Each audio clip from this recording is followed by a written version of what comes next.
नमस्कार दर्शकवृन्द, म राज कार्की झापाबाट सुन चाँदी पसल युट्युब च्यानलमा तपाईलाई स्वागत छ। आजको ताजा सुन चाँदी दरभाउ लिएर उपस्थित भएको छु। आज बजार खुल्दा सुन र चाँदीको मूल्यमा कस्तो फेरबदल आयो त?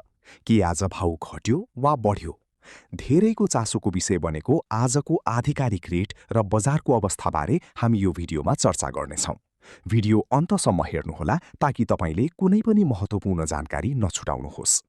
यदि तपाईँ गहना बनाउने वा लगानी गर्ने सोचमा हुनुहुन्छ भने यो भिडियो तपाईको लागि निकै फलदायी हुनेछ। तपाईहरूलाई थाहा नै होला, वैशाख महिनामा व्रतबन्ध, जन्मोत्सव, बिहेको सिजन नजिकिँदै जाँदा नेपालमा सुनको माग बढ्न सक्छ, जसले गर्दा स्थानीय बजारमा केही चाप पर्न सक्छ। त्यसैले उपयुक्त अवसर हेरेर आफ्नो निर्णय लिनु बुद्धिमानी हुनेछ।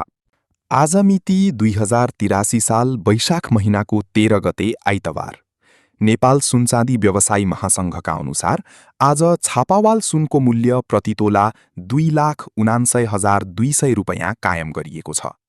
हिजो शनिबार पनि सुन यही मूल्यमा थियो। 3 लाखको निकै नजिक पुगेर सुनको भाउ अहिले स्थिर देखिएको छ। अर्कोतर्फ चाँदीको मूल्यमा पनि आज कुनै फेरबदल भएको छैन।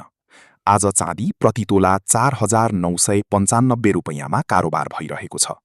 चाँदी पनि 5,000 को बिन्दु छुन केही रुपैयाँले मात्र टाढा देखिएको छ। तपाईलाई के लाग्छ, यो साता सुनको भाउ अझै घट्ला कि फेरि बढ्ला? आफ्नो विचार कमेन्टमा पक्कै लेख्नुहोला।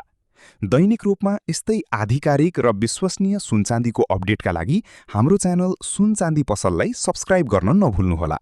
भिडियो मन परे लाइक र शेयर गरिदिनुहोला। भोलि फेरि नयाँ अपडेटका साथ भेट्नेछौँ। धन्यवाद।